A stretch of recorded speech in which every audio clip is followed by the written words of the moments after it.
선매수님, 이제 미국에서 이제 제가 한 5년 좀 넘게 이제 신부 생활을 했죠. 그리고 한국에서는 실제로 이제 신부로서 살아간 시간은 1년이 조금 넘습니다. 그래서 어떻게 보면 사실 미국의 어떤 이 교회 문화에, 신부로 살아가는 데 있어서는 약간 미국의 문화에 조금 더 익숙해져 있는 것도 사실인 것 같아요. 근데 이게 같이 살다 보면 이제 가톨릭 교회이기 때문에 공통된 부분도 있고 이제 차이점들이 분명히 있습니다. 뭐 예를 들면 대축일, 의무 대축일이 좀 달라요. 미국에서는 뭐 예를 들면 뭐 여러 가지가 있는데, 미국에서는 원죄 없이 잉태되신 성모 마리아 대축일 12월 8일 무염시태 대축일이라고 하죠.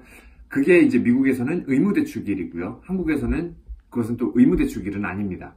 뭐 그런 것처럼 이렇게 여러 가지 이제 차이점들이 있는데, 승천 대축일도 마찬가지인 것 같아요. 원래 이제 보편 교회에서 주님 승천 대축일은 부활 이후에 40일 되는 날 주님 승천 대축일을 지내고, 그리고 나서 그 10일 뒤에 50일이 지난 후에, 그러니까 오순절 성령 강림이라고 이야기하잖아요. 그래서 50일이 되는 날에 성령 강림 대축일을 이렇게 지냅니다. 그러니까 한국에서도 그 50일 되는 때 이제 성령 강림 대축일을 지내는데, 이제 문화 자체가, 한국은 가톨릭 국가가 아니잖아요. 그래서 더 많은 사람들이 주님 승천 대축일을 함께 기념할 수 있도록 그 주에 주일로 옮겨서 지내기 때문에 돌아오는 주일이 한국에서는 주님 승천 대축일로 지내게 되죠. 근데 여기 미국에서는 그냥 목요일, 평일이지만 그날 그대로 주님 승천 대축일을 의무 대축일로 지내고 있습니다.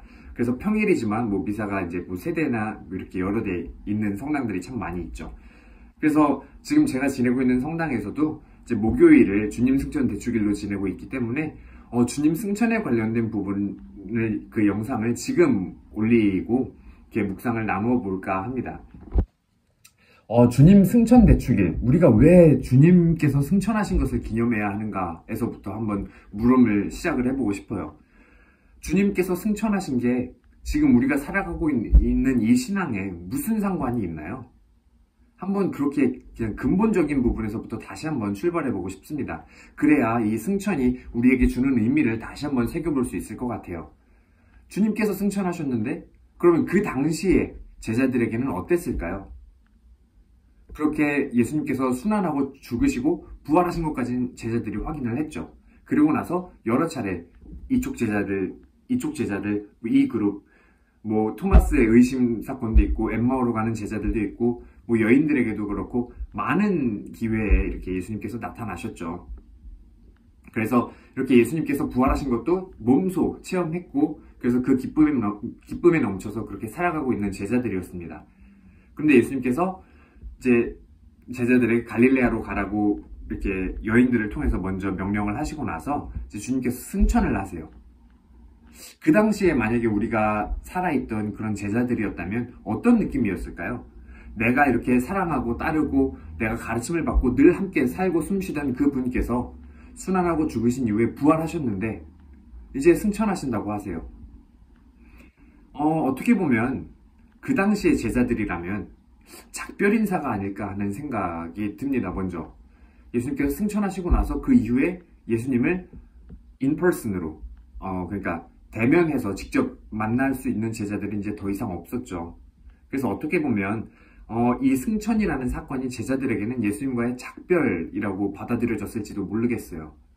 그런데 이 승천이 그냥 제자들과 잘 지내다 갑니다 하는 그런 이 작별 인사라면, 그리고 이제 하늘로 올라가셔서 이제 예수 그리스도의 시대는 끝났고 성령을 보내주신다고 약속을 하셨으니 이제 성령의 새로운 시대가 시작이 된다라고 이렇게 단절된 사건으로 우리가 이해를 한다면, 예수 그리스도는 그냥 뭐 간디, 부처, 뭐 이런 우리가 역사 안에서 훌륭했던 인자들, 현자들과 크게 다르지 않았을 겁니다. 그런데 우리가 예수 그리스도를 하느님의 외아들로서 우리가 숭배하고 우리가 따르고 우리가 그렇게 가르침을 받고 우리가 그렇게 살기 위해서 우리 삶의 모든 것으로 이렇게 모시고 있는 그런 이유는 이 예수님의 승천이 그냥 작별로 끝나지 않기 때문이죠. 참 재미있는 게 이 성경에서는 예수님의 승천을 그냥 예수님께서 잘 있어 빠이 하고 올라가는 어떤 이러한 승천으로 그렇게 묘사하고 있지 않아요. 그리고 제자들과 작별해서 이제 다시는 보지 말자, 다시는 못 본다, 그렇게 이야기하면서 떠나는 그러한 모습으로 묘사하고 있지도 않습니다. 오히려 예수님의 승천을 묘사하면서 성경에서 강조하고 있는 부분은 예수님께서 주시는 사명에 있습니다.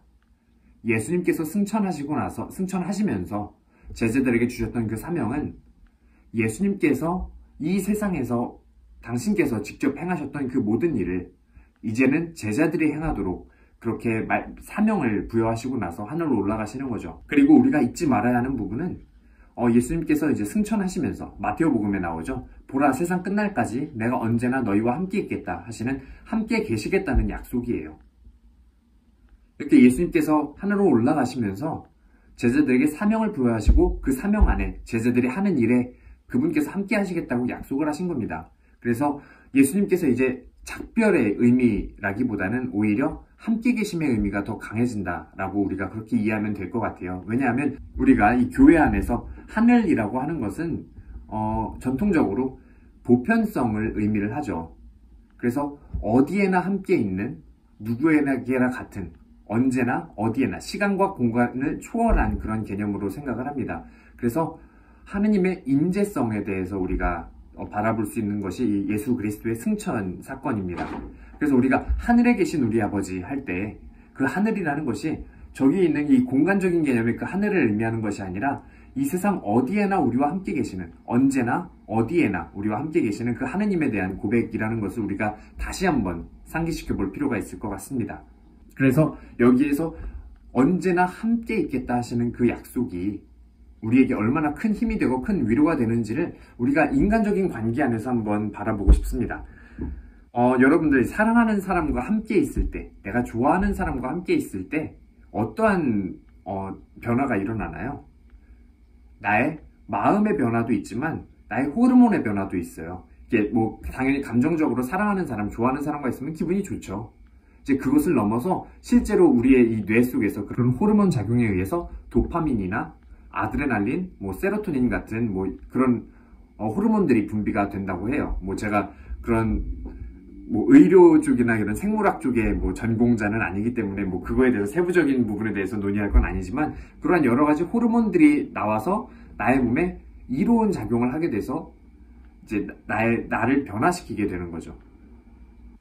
이게 예수 그리스도와 함께 있다는 것, 하느님과 함께 있다는 것도 마찬가지가 아닐까 하는 그런 관점으로 생각을 해보고 싶습니다.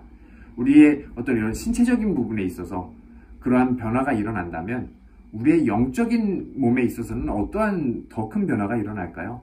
저는 그래서 그것을 영적인 호르몬이라고 이야기를 해보고 싶습니다.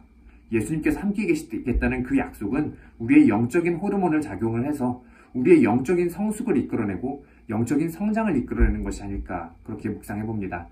그래서 승천을 함께 이렇게 묵상하면서 승천을 내 마음속에 담으면서 예수 그리스도와 함께 있음을, 예수 그리스도께서 우리와 함께 계심을 그렇게 다시 한번 느끼면서 나의 영적인 성장, 영적인 성숙에도 한번 귀 기울여 보셨으면 좋겠습니다.